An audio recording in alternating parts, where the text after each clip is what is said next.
So is this guy, how do I get this guy up here? Oh, there we go. Yes? No?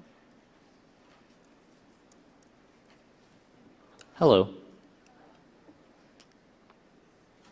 Is he not coming in? Wait, there we go. It was just loose. Okay, you can tell I'm not a hacker. So I used to program BASIC on my parents' TI-99 4A when I was like 10. And I think that was the last time I ever did any computer programming of any kind. So I'm a stranger here amongst you. But I want to say that, I'm really, really honored actually to be able to speak. Seriously honored. And I'm also very intimidated to speak to you all today because I'm going to be speaking about something that you guys probably know a lot more about than me. And I also want to say I'm honored to speak here because I've known the folks at 2600 for a really long time. One of the projects I'm going to be talking about today, which is Indymedia, the New York version of Indymedia would not have existed without the incredible support of the folks at 2600 for many years. So this is a chance for me to kind of start to pay back a huge debt I owe to Emmanuel and the other folks at 2600. So anyway, I will try not to be too intimidated. I will try to be interesting. I don't think I'm going to speak for the entire time. And I would actually really love to take questions and if possible, in a room this big, kind of get a conversation going amongst everybody. So we'll see if it's possible in a room this size. And I actually don't know quite how long this is going to go. but we'll see, and hopefully there'll be a lot of time for talking. Okay, so, I was asked to speak here today about kind of, when I talked to Mike Castleman about it, he said, hey, could you, maybe you want to talk about kind of what's going on in journalism. So that's what I'm going to talk about today. I'm going to talk about kind of what's going on in journalism. And I want to try, if I can, to relate it to, there we go, whoop, to a lot of the issues that you all have talked about in this conference, if I can. So basically, I'm just going to be talking about some of the ideas I have about what I think is going on in journalism right now, and how journalism relates to a lot of the things that are going on in technology. And I really want to hear what a lot of you think about this. Okay, so first of all, show of hands. Who here has ever heard of the organization called Indymedia? Most of you. Who here has ever heard of an organization called Demand Media? That's what I thought. Okay, good. It's always nice when you ask that question and the show of hands is exactly what you think it's going to be. So in case you were sitting in the front and you didn't see, almost everyone here has heard of Indymedia. Very few of you have heard of anything called Demand Media. And I'm going to talk to you about what Demand Media is today. Okay, I want to start with a story. And the story is this. So on the last day of who here was around for the Republican National Convention in 2004? All right, a lot of you. The last day of the Republican National Convention here in New York City in 2004, for those of you who weren't around or don't remember it, this was a convention. There were massive protests against the Republicans in New York. There were many, many arrests. Probably the Republican National Convention in 2004 was the high point of Indymedia in New York City when it came to sort of decentralized, participant-driven news coverage. And it was also, in addition to the journalism that was provided there, it was a massive logistical and organizational undertaking. It was massive. There was a huge space rented out. There was an incredible amount of coordination of volunteers and people. It was very big. And all of this, blogs were around at this point in 2004. They were starting to become hip. It was starting to become hip to be a blogger. But pretty much everything that Indymedia in New York did in 2004 regarding the Republican National Convention predated blogs, it predated Twitter, it predated all of that stuff that we now know a lot about when it comes to sort of new forms of journalism. And I was intimately involved in planning the organizing for the Republican National Convention coverage in 2004, so I know what was going on pretty well. Okay. So the night of September 1st, 2004, I don't know how well you can see that, but the night of September 1st, 2004, people have been going, it's a lot like the Hope Conference is for the organizers, right? People have been going crazy for weeks. Everyone is exhausted. Everybody's getting really punchy. Everybody's friends have been arrested. There are a bunch of people who were locked up in this pier on the far west side. People are getting kind of rammy. And all of a sudden, this post pops up on what was called the Open Newswire. And it reads like this. The headline is from the We Couldn't Make This Up department. And someone called Eyes Everywhere wrote, quote, "Folks, it sounds unbelievable, but it's true. Coming back from a brilliant and important protest against the corporate media, walking back to my car parked on 48th Street, just west of 5th Avenue, there on the corner, I saw a large gang of undercover/scooter cops, some in uniform too, swarming around a phone booth. The image was curious because the cops were bathed in what I call a television glow. It turns out that they were on the internet cruising none other than our favorite New York City Indymedia." And then there are about 10 exclamation points. "In the light of the overly heavy-handed police presence and their nasty scare tactics, going so far as to even prevent us from walking down the street, I admit I was thrilled to see that they were using Indymedia as their source of information. I would dare say it was a potentially cool source of relief for the thankless job of a cop. Did anyone else see it? I wish I had taken a photo." Then it says, this is all in caps, "Cops, if you're out there, give us some of your news. Please, keep the protests alive." And then another 10 exclamation points. Okay, now did this actually happen? Was this true? Who knows, actually. It could be a great urban legend that has now propagated itself for the last 6 years.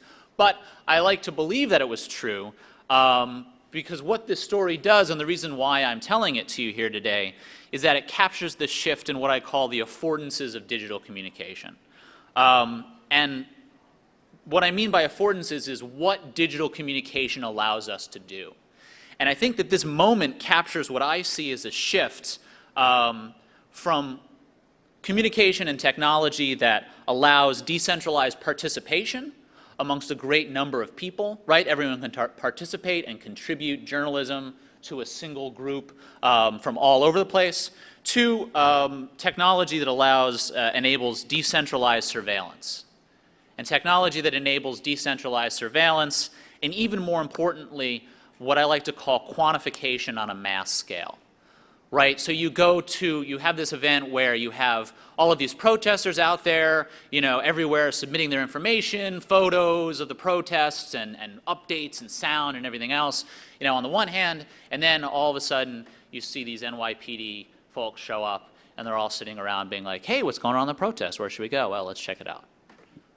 Right, I think that is a important digital shift that I want to spend some time talking about today. And something also important to keep in mind is that this shift doesn't just represent a shift towards government surveillance. I know at this conference there is a lot of talk of government surveillance and the ways that governments sort of monitor digital communication. Primarily here, I'm going to be talking about corporate surveillance. And I'm going to be talking about corporate surveillance that is directed at what I call algorithmic prediction. In other words, using algorithms to predict what an audience wants and what an audience is going to do.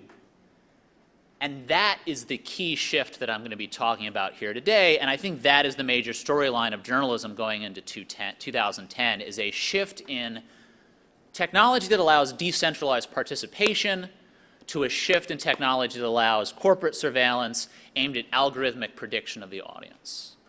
Okay.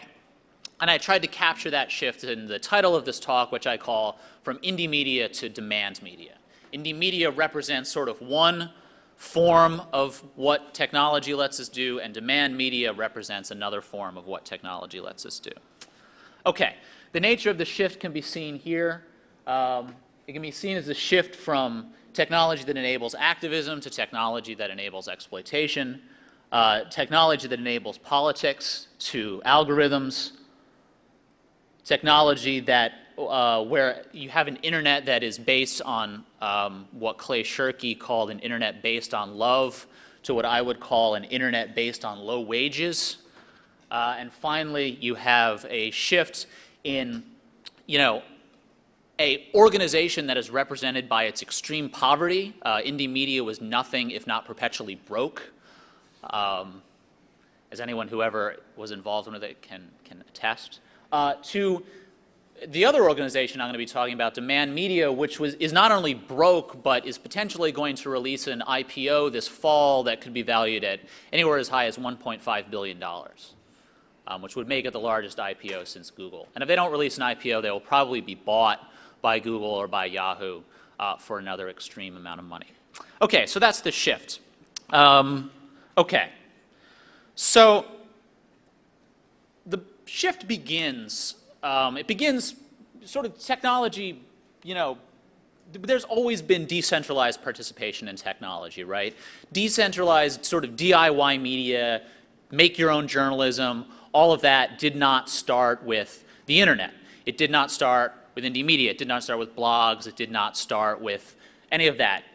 Sort of be the media, all of that has been around for a very long time. One of the things that I like to talk about is the zine explosion that really got started in the 1980s.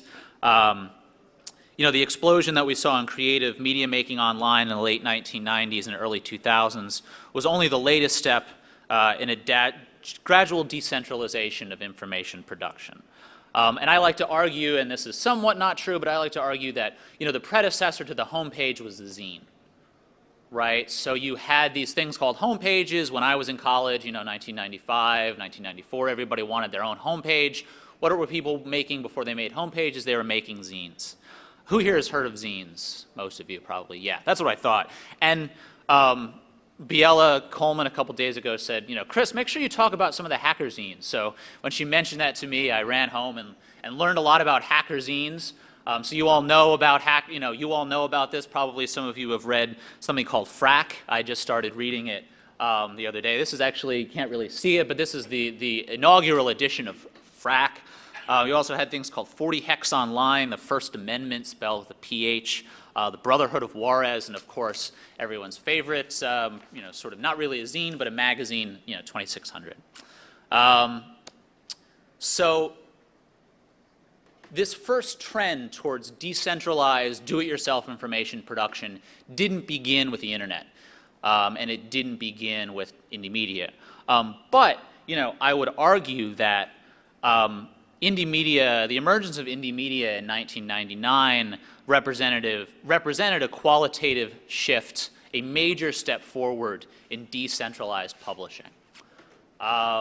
And it was a major step forward in decentralized publishing because it brought a lot of different threads together that were going on in media, that were going on in politics, and that were going on in tech.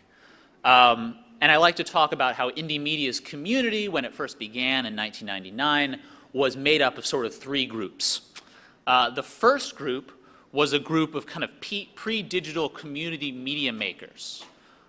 And these pre-digital community media makers were groups like Paper Tiger Television, the Manhattan Neighborhood Network. Has anybody here heard of Paper Tiger TV? Yeah, some of you have. Paper Tiger TV was a video collective in the 1980s, predated the internet, that worked on producing TV shows and specials. And they were big in sort of the video movement. Paper Tiger TV representatives from Paper Tiger TV, the Manhattan Neighborhood Network, they were involved in the early days of kind of planning what they wanted this Indymedia thing to be. And because they had always made media, their idea was, all right, we want something that can cover activism and cover politics from the point of view of the people who are doing, the protesting. So that was one strand. Second strand, in the late 1990s, you obviously had this huge explosion in what is sort of, you can call it many things, counter-globalization movement, the globalization movement, but the good kind, the anti-globalization movement, whatever you want to call it. You had this sort of new political, well, not new political movement. You had a political movement that had been going on a lot of places around the world for a very long time that had just started to sort of make an impact in the global north. that sort of political strand was emerging as well. And this was a political strand that was very strongly influenced by a group in Mexico called the Zapatista movement, right? So there, on the one hand, you have media makers, right? Paper Tiger TV, Manhattan Neighborhood Network, that were involved in a lot of sort of journalism and media making activities in the 1980s and into the 1990s, right? You had, on the other hand, you had this sort of political emergence of this new social movement that was strongly influenced by counter-globalization and the Zapatistas. They were involved in these early planning meetings to create Indymedia.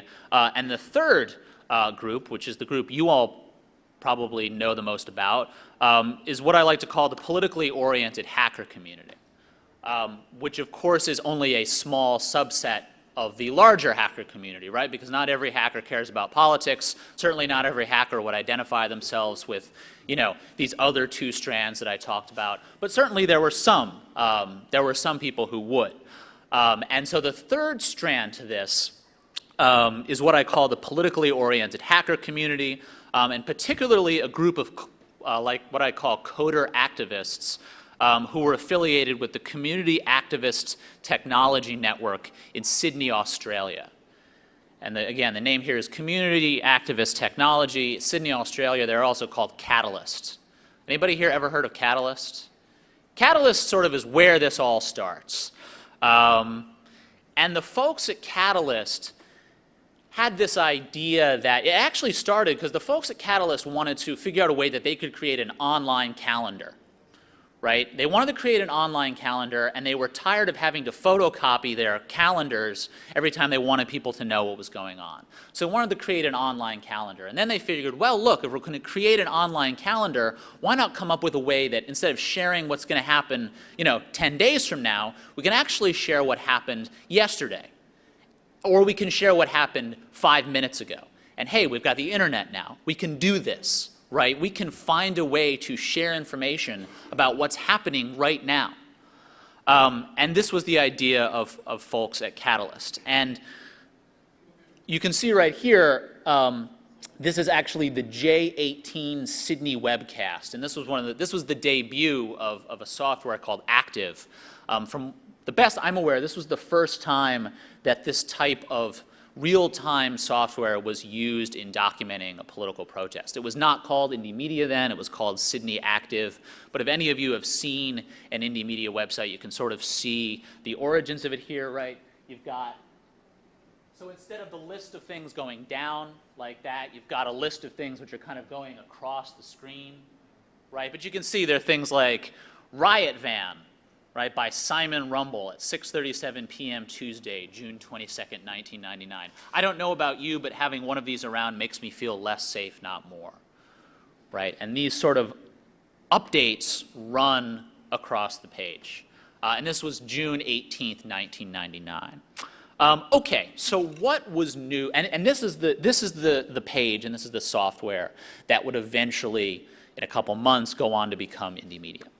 Okay, so what was new about this? What was new? A couple things. The main thing that was new is that it happened in real time. That was the huge breakthrough that was new about the Active software which these guys in Sydney created.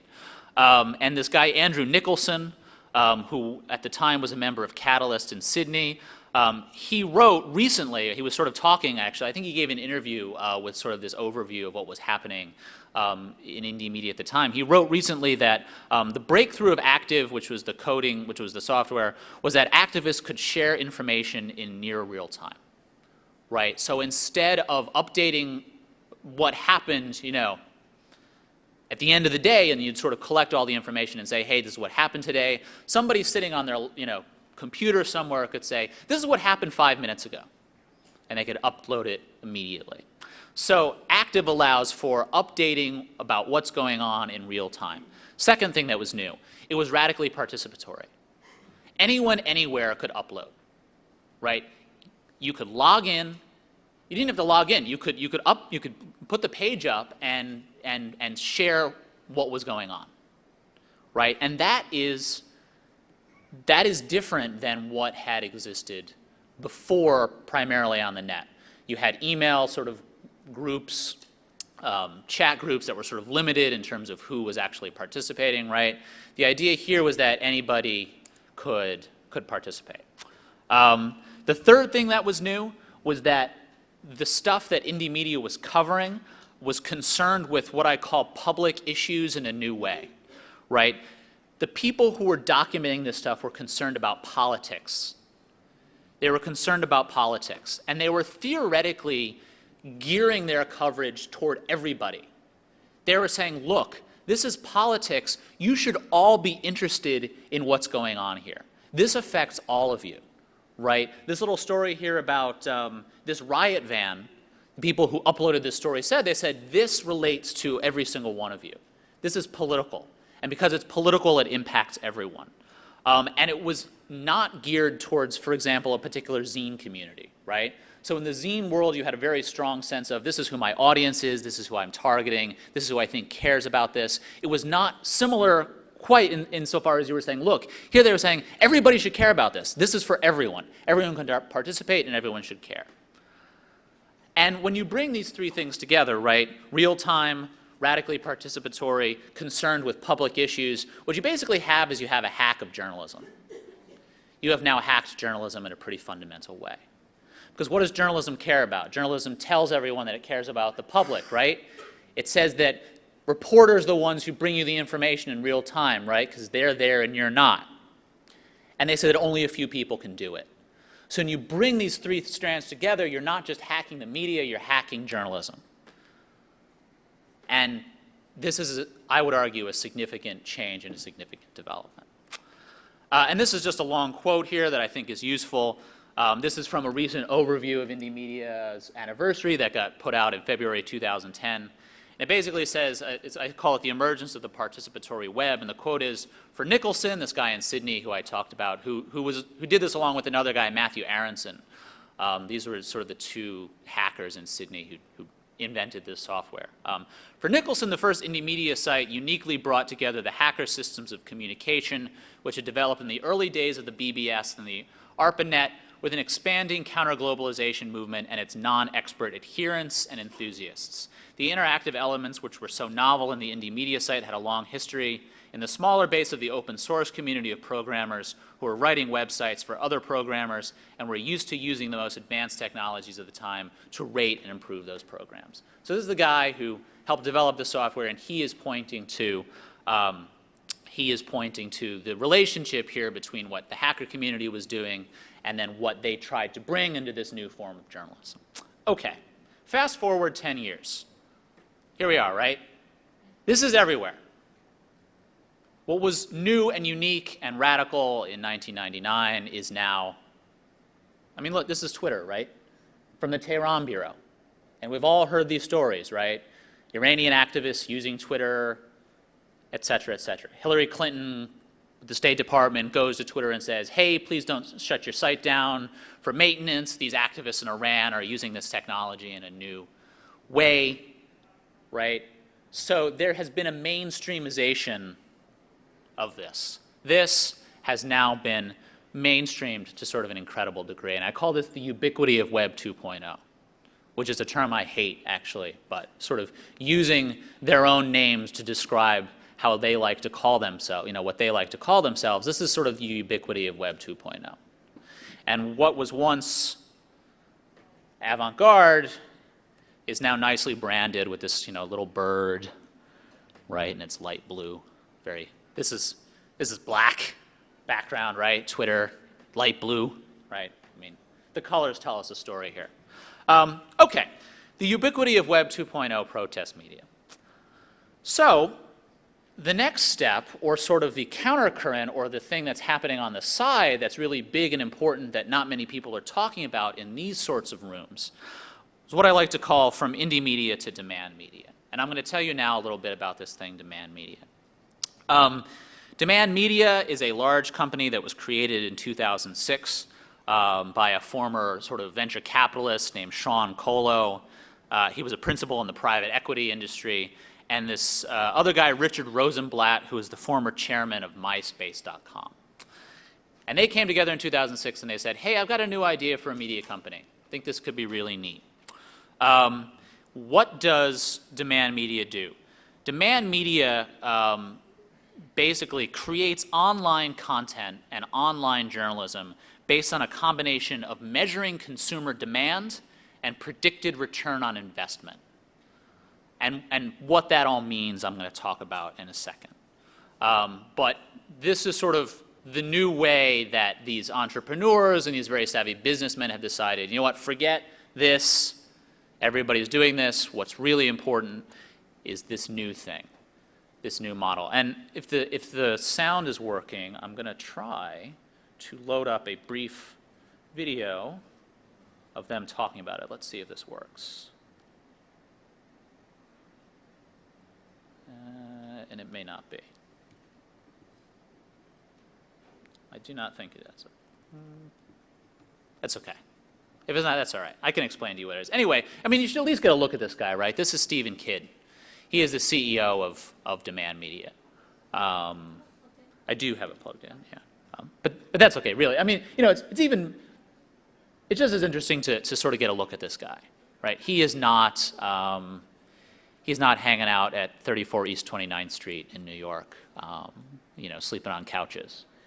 He's doing something else. Turn a passion into a career, right? Reach an audience of millions, make money, right? Very friendly, enthusiastic, clean-shaven looking guy. Okay, anyway, I'll tell you. I can tell you what he's talking about. He doesn't need to tell you. I can tell you. Let's get the slideshow started again. Okay, so I talked a little bit about what Indymedia did. I want to talk about what Demand Media does. Okay, what does Demand Media do? Like I said, it creates online content based on a combination of measured consumer demand and predicted return on investment. Basically, Demand Media employs an army of freelancers. And their army of freelancers is particularly large. Why? Who's getting laid off right now in the media world? Journalists, yes. They have a huge army of freelancers, largely because nobody who wants to do journalism can find a job, and they're all getting fired. So he's got a large talent pool to draw from here. They employ an army of freelancers and laid off journalists. So they employ multiple algorithms when they're deciding what content they want this army of freelance journalists to make. They monitor search engine query data, and they monitor bids on advertising auctions. So they have an algorithm that monitors what people are looking for on Google. And they also have an algorithm that monitors how ad space is being auctioned off, right? So how much is ad space on the front page of the New York Times going for? How much is this space going for? And what are people searching for, right? What are people trying to find on the web? So those are two algorithms. And from these, right, so you figure out what people are searching for, and you figure out how much advertising space is going from these potential article topics are generated, right? So if all of a sudden 1,000 people say they've been to Hope, and all of a sudden 1,000 people just learned about how to hack your GPS, and everybody starts typing into Google, how to hack your GPS really quickly, Demand Media finds that, they know that's going on, and then they will say, hey, maybe we need a short 500-word article on how to hack your GPS, right? Because they've monitored that this is actually something that's happening on the internet. And then what they do is, they use a second algorithm to determine how much money this article could make, right? So they say, if we create this article, how much money is it going to make for us based on a lot of things, right? They crunch all these numbers together and they say, how much money could this article make? And then they use a third algorithm to try to farm this article out to their army of freelancers, right? They have their database of freelancers, they use a third algorithm, and they say, okay, X, Y, Z, and A people would be really good to write this article.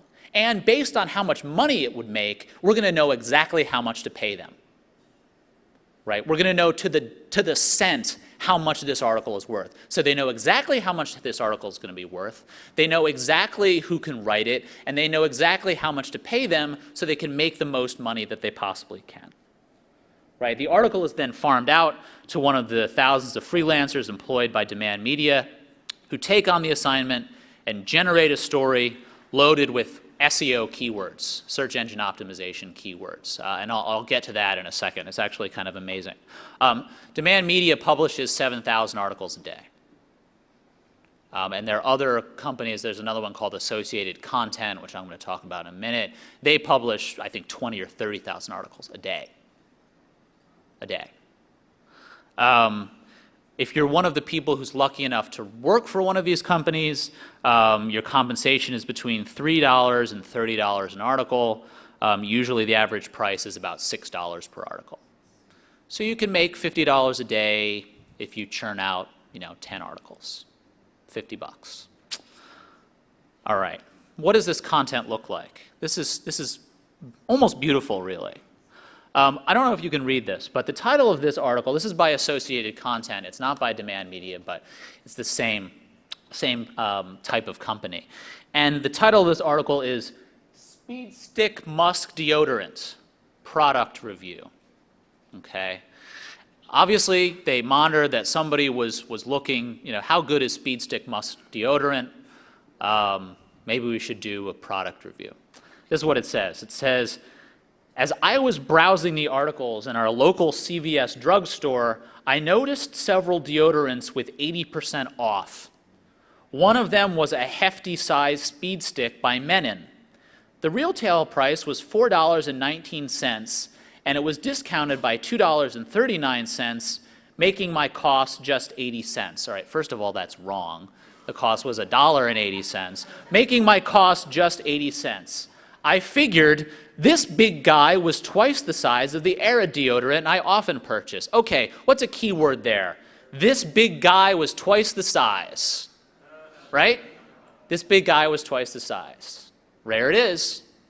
This big guy was twice the size. Why else would you write something so totally that doesn't even make sense. That's barely English, right?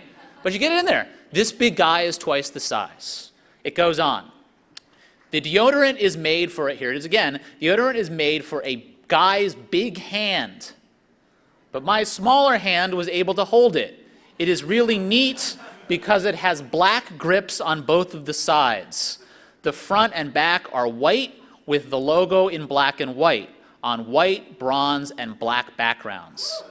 The top of the deodorant is a clear the top of the deodorant is a clear bronze plastic. On this states, quote, smells great all day.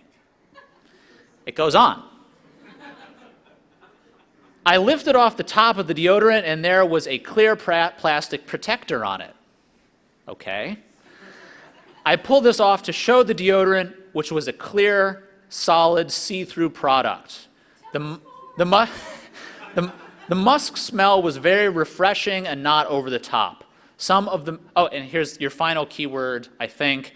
Some of the men's deodorants were just too strong a fragrance for me to try out. See how men, big, too strong, black, handle on both sides, rubber, right? What is this? This is porn, right? I mean, this is Speed Stick reviews disguised as pathetic pornography. And this is getting churned out, like I said, at a rate of, for some companies, 7,000, to other companies, 20,000 a day. And who's doing them? Some combination of human beings and machines, right? What you've really got going on here is this hybrid of human beings and machines, right? So anyone who wants to learn anything about Speed Stick deodorant, right? You type in how good is Speed Stick, Musk deodorant, right? People type this stuff in. That's the thing. People look up stuff like this all the time. And the idea is that this is going to be at the top of your search engine results when you type this in. Okay. So here's how I want to frame the shift, and as I start to head towards wrapping up here. This is the shift. So, and like I said, these are not the only things going on online. These are what I might call, kind of ideal types, right? Indymedia and demand media, ideal types. They just sort of represent bigger trends, so you shouldn't assume that this is the only meaningful thing going on in journalism, but these are trends, and they are represented by these two organizations. With Indymedia, who was a participant? Right? The participation was activists, primarily, people who were passionate about politics, people who deeply cared about these very unpopular things a lot of the time, right? These were the participants. Who is the participant in demand media? Well, people who are getting screwed, basically, laid off journalists, right? Laid off journalists and just people who, they want to make $6 an article to earn, spending money or, drug money or, alcohol money for that, college kids, right? Say you want to earn, buy some pot, right? You want to earn a couple bucks, what do? You work for demand media. The opportunities are endless. You can write about all the things that I mentioned earlier.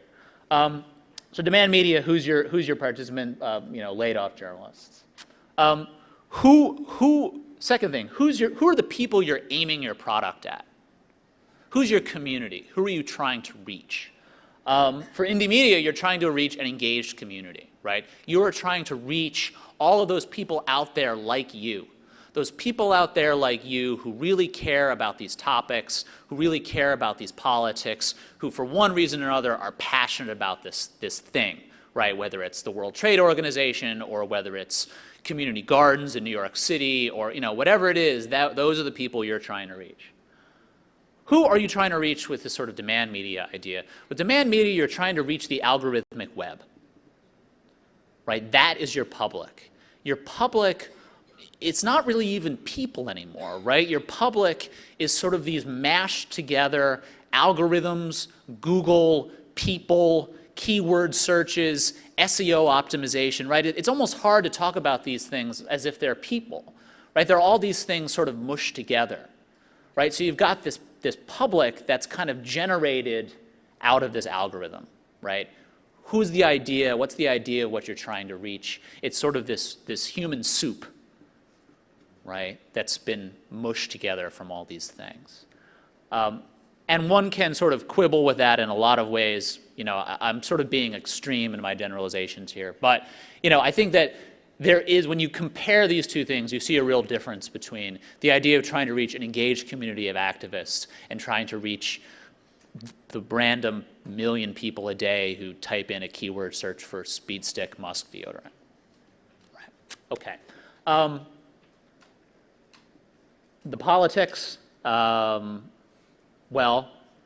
the politics for Indymedia are obviously radical, and you can certainly apply radical politics to many things. I mean, right? You can, in lesser degrees, you can talk about the daily costs. You can talk about a lot of the sort of lefty liberal blogs, right? You can talk about the conservative blogs. Look, I like the conservative blogs a hell of a lot better than I do demand media because at least they're people who care, right? That's who you're trying to reach. With this, what are your politics? None. I mean, none. Well, yeah, right? But capitalism in a really stupid way. I mean, capitalism in the most sort of banal way possible. We will get to this in a minute. I'm almost done. All right, and what's the paradigm here? The paradigm in Indymedia is agonistic.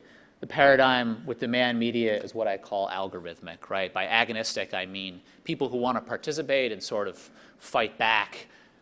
Demand media, the politics is the algorithm. So before I conclude, I just want to say, what are we looking at here? We're looking at this transition from a dominant journalistic paradigm where media creation is based on love, right? In some ways, love of what you're covering, love of the people you're trying to reach, love in the way that you care so much about it, you are willing to do it for free, right? That sort of exists quasi, sort of tangential to exploitation, right? I mean, look at this. This is a flyer from 1999. This is nothing if not, based on some sort of love, right? And then there's this guy. So I just want to conclude by saying that I think this is an importance, and in this community, and in the community of people who are doing this form of radical media production, this is an unacknowledged shift that needs to be acknowledged. Because in the boardrooms of journalism right now, people are not talking about this. They're not even talking about this. They don't care about this. This is not important to them.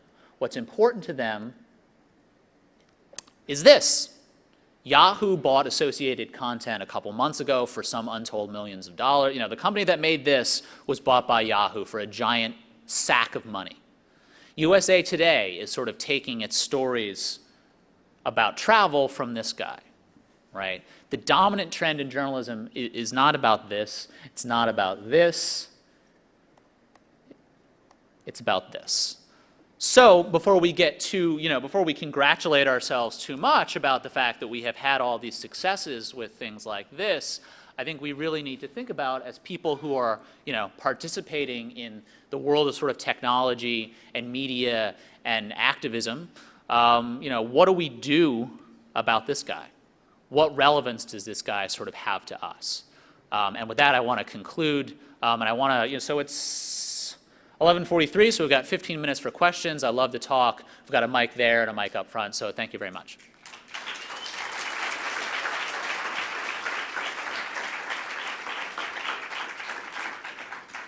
In the back, yeah. And you can, if you want to say your name or anything beforehand, that's hello, cool. hello. Hello. Hello. Hello. Thank you. Yes, my name's Ian, and I really enjoyed the talk.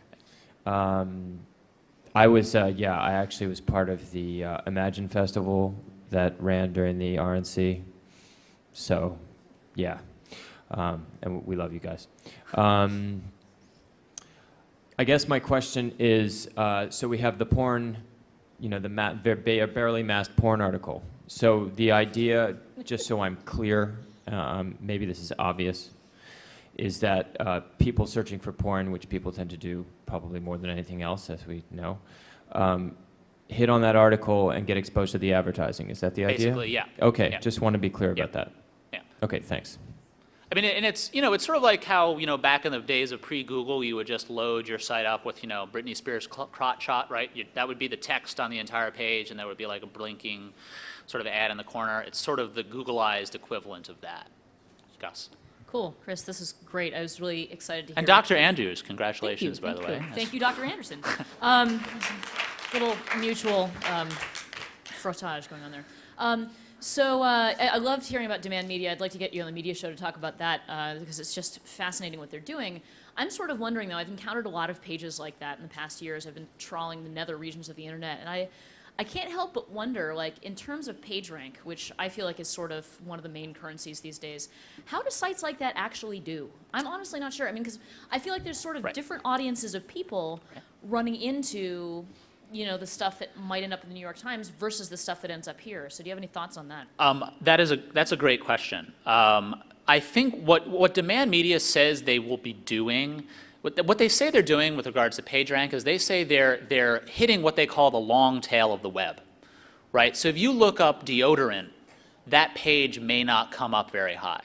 But if your Google query is, I want a product review of Speed Stick Musk deodorant, that page is definitely going to show up, right? And think about how you're using Google. A lot of people are using Google more and more to type in these very long phrases, a lot of times in quotes, right? Think about your own Google use. Probably you yourself are doing this more and more, right? You want to find exactly what it is you're looking for. So you're no longer typing in, Speed Stick. You're typing in, how good a product is Musk deodorant. And that big guy. Right, yes, right. But so that's their sweet spot, and that's so yeah. And in the world, in sort of the front end world of PageRank, where the sort of safe, generalizable search queries show up, this is probably not coming up that high. But again, what they call the long tail of the internet, this is showing up. Go ahead, back. Hi, I'm Jamie from May First People Inc. Hey, Jamie. I really appreciated the contrast between Indymedia and demand media. I learned a lot about demand media. And I also understand from what you said, the transition from Twitter, Facebook, and YouTube to demand media. But I'm not following why you're calling it a transition from Indymedia to demand media. And as someone from Indymedia, I'd be really interested in hearing what you think the transition from Indymedia is going to, in the sense of Indymedia's politics, because that's what I'm interested in more than anything else. Yeah, I mean, you know, in some ways, this is a good question. It's sort of the thing that I struggled with the most when I was putting this talk together. Because in some ways, it's not a it's not one goes to the other, right? So it's not like all of a sudden all these cool hackers who were doing Indymedia work, you know, in 1999 are now sitting in Rosenblatt's, you know, room, and they're now, you know, creating demand media. That is definitely not happening. So in some ways, the transition is not organizational. The transition is the sort of spirit of the age, to not get too highfalutin about it. But, you know, it's the sort of the dominant, most important thing that's happening online. And I would say that from my observations, the sort of dominant, most important thing that's happening online has gone from sort of, like I said, decentralized participation to sort of centralized algorithmic surveillance. So, you know, now that said, I think that for many, many reasons, you know, which are too sort of fraught and complicated to get into here, I think that Indymedia is not as strong as it once was, certainly. I think that, you know, many of these sort of radical media projects are not as strong as they once were, partly because their energy has been absorbed into Twitter and Facebook and those sort of more friendly Web 2.0 environments. So, you know, I think that you know, while the people or the organization may not have been making a transition from Indymedia to demand media, the spirit of protest and sort of participation have, like you said, moved into Web 2.0. And the potential of the internet is now being realized in this sort of totally different other thing. You know, so Indymedia is sort of exactly, right? Indymedia is exactly what it's always been. Here it is, right? It's got this like sliver of the internet, right? It just so happens that the internet is now here, you know, as opposed to here. It's here, and what's going on all over here, especially financially, is this thing. So that's not a great answer, I will admit, but, you know.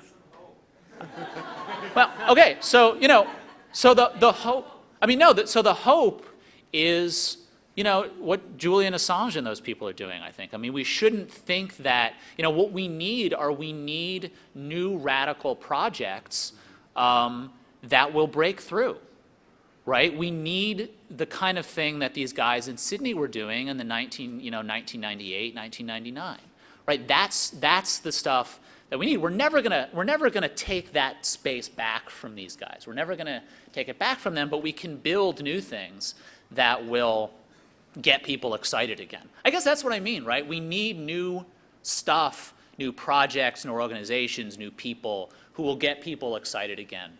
And maybe not in the same way, but in a new way.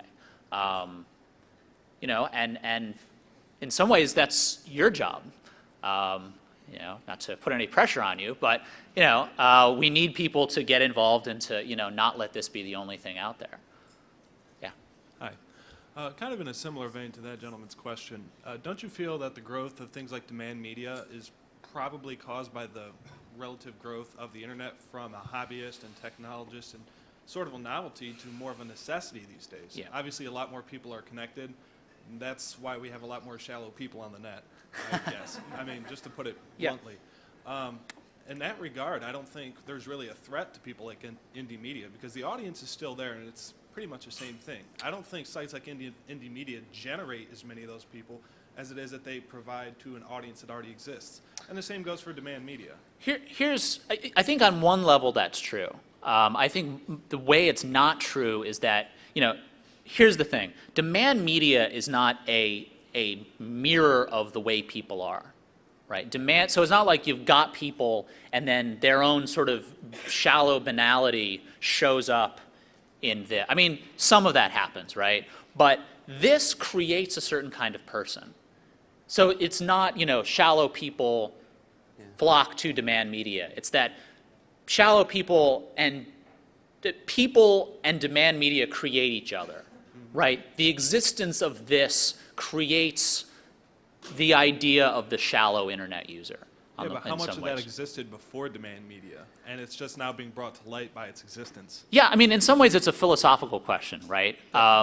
And there's no right answer. I mean, all I would say is that I'm just a little reluctant to say that demand media solely mirrors the shallowness of the idiots on the web. Either way, fuck demand media. Right, yes, okay. In the back, yeah. Hi, Chris. So I just have to say that this idea of the ultimate audience of demand media being the algorithmic web is incredibly scary Yeah. to me, because it kind of seems like, especially with what you're saying about how all these companies are being bought up by the existing big internet companies, that it's like they're accomplishing two things at once, which are both terrible. They're consolidating the media outlets that people view, and they're fragmenting the audience to the ultimate degree, so that there's absolutely no possibility for community. And it's like, I kind of like, Yeah. what do you think about that? About like that they're stealing because they're running the system effectively to come up in searches? Are they stealing audience from people who have something more substantive to say about that? Here's sort of what I think they're doing. I think they're fragmenting.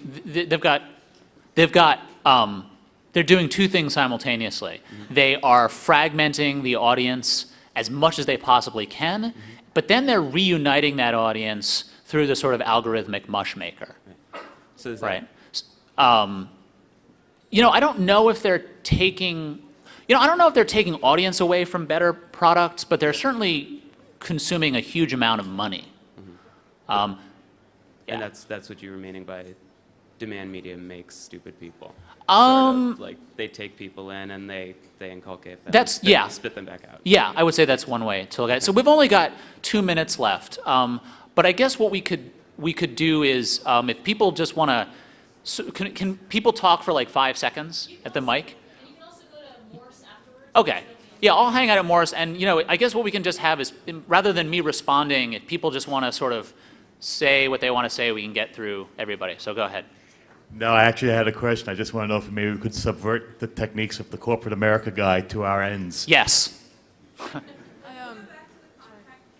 The contact page, yes.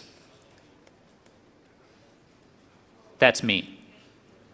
So if we've established that demand media calls itself journalism, how does it ever address the fact that sometimes things happen that we have no idea about, like people shooting people from a helicopter or something like that? Yeah. Okay, and that's going to have to be the last one. Sorry. But like I said, I'll be in the back. Journalism still exists, right? Because like you said, journalism, there are always going to be new things that happen in journalism that this algorithm can't capture. And, well, maybe there will be. But the importance of those people in the sort of widespread digital ecosystem is going to be less and less valuable, would be my answer. Okay, that's it. Thanks again. Enjoy the rest of the talk.